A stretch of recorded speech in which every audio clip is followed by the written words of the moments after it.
Are you born an entrepreneur or do you become an entrepreneur? All right. My answers might appear to be contradictory. I think the natural state of humanity is to be an entrepreneur. All of our biological programming effectively prepares us to be entrepreneurs. And the reason I say that is, there are two primary functions in every biological entity. One is to explore, and the other is to exploit. When you look at entrepreneurship, exploration is identifying the opportunity, and exploitation is executing to scale to reach that opportunity. And the only thing someone might say is, why is there no reference to capital, the funds? And what I would say is that all capital does is change the line for the slope at which you exploit. And so I think I can make a compelling case that entrepreneurship is the natural state. Having said that, I think what's happened is that we have had, quote unquote, so many advances in society that we've kind of disturbed the natural biological behavior of man, such that not everybody anymore is an entrepreneur. So what I say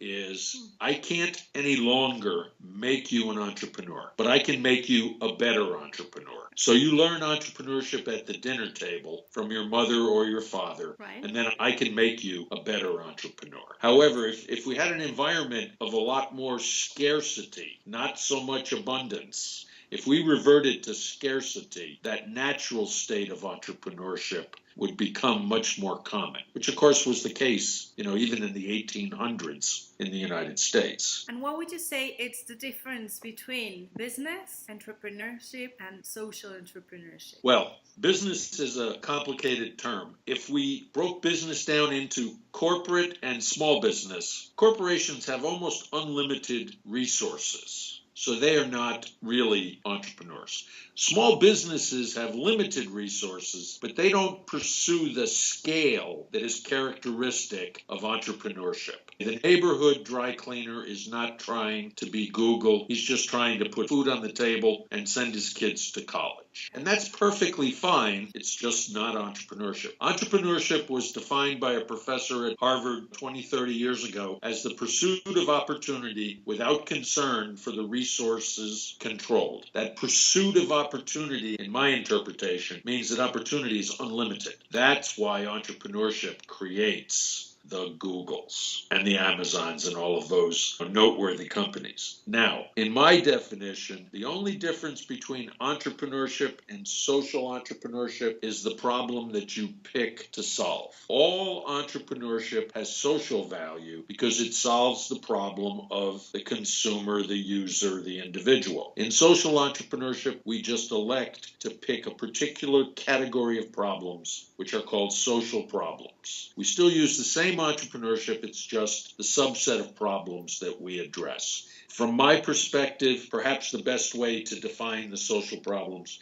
is just to use the Sustainable Development Goals from the United Nations. There's 17 goals, they're very comprehensive, and I think that it's a nice, simple definition. So if you're pursuing one of those 17 social problems using entrepreneurship, that's social entrepreneurship. Are you listening? Damn.